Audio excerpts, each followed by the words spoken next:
Olá! Hoje vamos mergulhar num dos livros mais importantes da Bíblia, mas que, vamos ser sinceros, muita gente acaba pulando: Deuteronomion. A gente olha e pensa que é só uma repetição de leis antigas, né?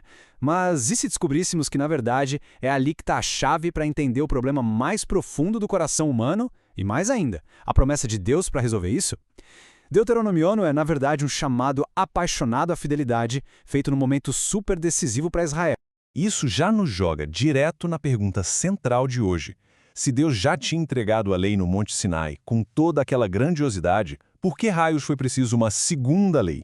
O que foi que aconteceu no meio do caminho que tornou essa repetição algo não só útil, mas absolutamente essencial? Vamos investigar isso juntos. Para a gente entender o porquê, primeiro a gente precisa sacar o nome do livro e principalmente o contexto. Isso aqui não é só um repeteco, é uma reapresentação da lei, com um propósito totalmente novo. Olha só, o nome Deuteronômio vem do grego e quer dizer, literalmente, segunda lei. Mas essa tradução pode acabar enganando a gente. Não é que Deus criou uma lei nova ou diferente. É a mesmíssima lei, só que agora ela está sendo explicada, aplicada, com um senso de urgência para uma nova geração no momento crítico. O contexto aqui é tudo. E para entender essa urgência toda, é só bater o olho na linha do tempo. Se passaram 40 anos. 40 anos desde o Sinai. É uma geração inteira. E por que isso é tão importante? Porque significa que as pessoas com quem Moisés está falando agora não são as mesmas que ouviram a voz de Deus no monte. A geração dos pais deles já era. Exato. A primeira geração, por causa da sua teimosia, da sua incredulidade, morreu toda no deserto. Moisés agora está de frente para os filhos deles. Uma geração que não viu o Sinai como adultos e que precisava desesperadamente ouvir por si mesma o chamado de Deus antes de finalmente entrar na Terra Prometida. E como é que Moisés começa essa conversa tão crucial? Ele não chega com uma lista de regras, de jeito nenhum. Ele começa com uma aula de história. Uma retrospectiva bem dolorosa, mas, nossa, como era necessária. Antes de olhar para frente, Moisés força todo mundo a encarar o passado. Ele reconta a jornada inteira e deixa bem claro um contraste gritante. De um lado, a fidelidade e o cuidado de Deus, que nunca falharam. Do outro, a teimosia e a rebelião constante de Israel. Ele não poupa detalhes. Lembra do bezerro de ouro, das reclamações sem fim por comida e água, e do pior de tudo, o relatório dos espias, que fez a geração dos pais deles simplesmente rejeitar a promessa de Deus. O ponto de Moisés é claríssimo. O problema nunca foi falta de conhecimento da lei. O problema estava no coração. Um coração duro, teimoso, rebelde. Então, depois de dar o diagnóstico, o problema é o coração, Moisés apresenta a solução. E não é um simples "agora tentem mais". É algo infinitamente mais profundo. E aqui a gente chega no centro, no coração não só de Deuteronômio, mas de toda a lei. Essa declaração, que ficou conhecida como Shema, é a oração mais importante do judaísmo. E perceba, não é um mandamento para seguir regras, é um chamado para um relacionamento de amor e devoção total. Isso aqui mostra bem a profundidade da coisa. Em hebraico, Shema não é só ouvir passivamente, sabe? Como um som que entra no ouvido. É escutar para responder, para obedecer. E a Ahava, que é o amor, não é só um sentimento que vai e vem. É uma decisão. Uma escolha de devoção total que se mostra nas atitudes. A obediência, então, não é o caminho para chegar no amor. Ela é a prova de que o amor já existe. Ok, então, com essa base de amor e obediência estabelecida, aí sim Moisés começa a detalhar as leis.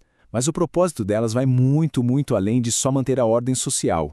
Será que era só uma lista de pode e não pode que Deus jogou para eles? Ou será que existia um plano maior por trás de tudo isso? Um propósito para a glória do próprio Deus? Com certeza tinha. O objetivo era missional. Israel deveria ser um reino de sacerdotes, ou seja, ao viverem segundo as leis de Deus, eles se tornariam uma nação diferente de todas as outras. Uma espécie de vitrine, sabe? Que mostraria a sabedoria, a justiça e o caráter do Deus verdadeiro para todo mundo ver.